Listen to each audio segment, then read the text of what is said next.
ஆண்டவருக்கு ஏற்புடையவராய் வாழுங்கள்.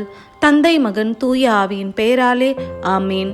உங்கள் இதயத்தில் இருத்தி தியானிக்க உங்களுக்கான இன்றைய வசனம் ஏசாயா அதிகாரம் 10 இறைவசனம் 3. தண்டனை நாளில் என்ன செய்வீர்கள்? தொலைநாட்டில் இருந்து அழிவாகிய சூறைக்காற்று வரும்போது என்ன ஆவீர்கள்? உதவி நாடி யாரை தேடி ஓடுவீர்கள்? உங்கள் செல்வங்களை எங்கே வைத்துவிட்டு செல்வீர்கள்? ஜெபம். எங்களை காக்கும் கேடயமாகி இறைவா, இன்றைய இனிய நாளில் நீர் எங்களுக்கு கொடுத்த இந்த இறை வசனமானது எங்கள் உள்ளத்தை தொடுவதாக.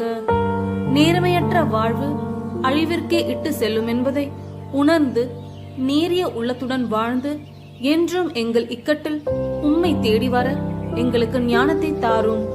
ஆமேன்.